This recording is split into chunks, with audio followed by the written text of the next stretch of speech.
So let's just get the landscape in an overview setting really quickly first. Remember, we came from a rule of judges. Then they wanted a king. Last week's lesson, to be like all other nations. So we got Saul. In this lesson today, we're going to start out with Saul and Jonathan, his son, being killed in chapter 1 of 2 Samuel. He'll be replaced by King David, who will then be replaced by his son, Solomon, who will then have some amazing experiences building the temple, building up the kingdom of Israel like never before. But pride goeth before the fall, and we end up with a split in the family.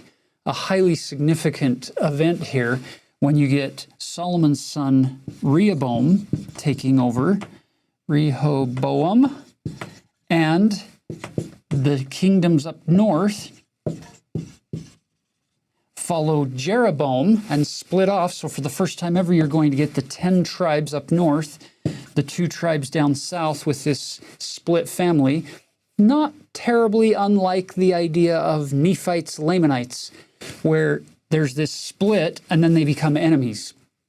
And so you're going to get multiple kings, multiple prophets up north, and you're going to get multiple kings and multiple prophets down in the south. And many years pass. And then after centuries, people come back and put these stories together for us in the Bible. So think about the Book of Mormon.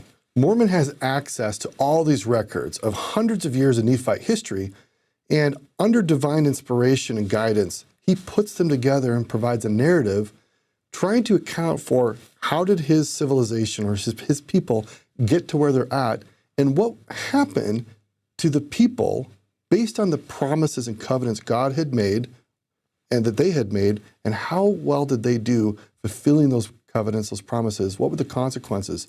So in some ways, now we don't know who all the authors are and the editors of these texts, but in some ways it's a bit like Mormon, where they have the benefit of hindsight and they're looking through all this very messy history, very real lives. And just remember, when you enter into the Bible, you're entering into a foreign country. They do things differently there. And so these editors are trying to account for what happens to the people after these incredible promises to David and to the people in general. And what we see is this pride cycle, the people often failing to follow God's commands, his covenantal instructions. And so God having to, well, nudge them with some less than pleasant experiences to the point that eventually, because they have broken the covenant, they have been disloyal to God, they have cheated on him. He is the landlord. He's like, you can't live in peace and prosperity in the land if you don't live covenantally loyal to me. So I'm going to send you away. So the 10 northern tribes around 722 BC get conquered by the Assyrians and they're lost to history.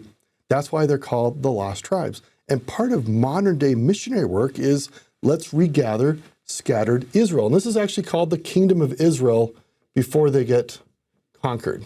And then in the south, you had the Kingdom of Judah, and they endured for about another 120 years. Lehi was living down here, and they leave, and then the Book of Mormon begins.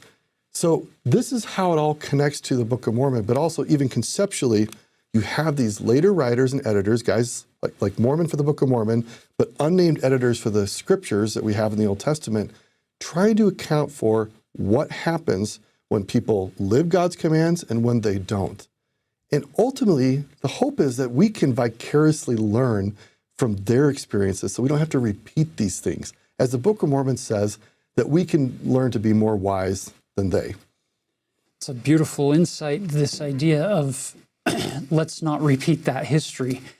And if you could boil it down to its essence, in my mind, at least, it's a story of, in this pride cycle, of people repeatedly turning away from God and rejecting his prophets and thinking, no, we're going to look to other sources to save us, like Egypt, or the strength of our army, or the strength of our wisdom, or our strong walls to protect our cities.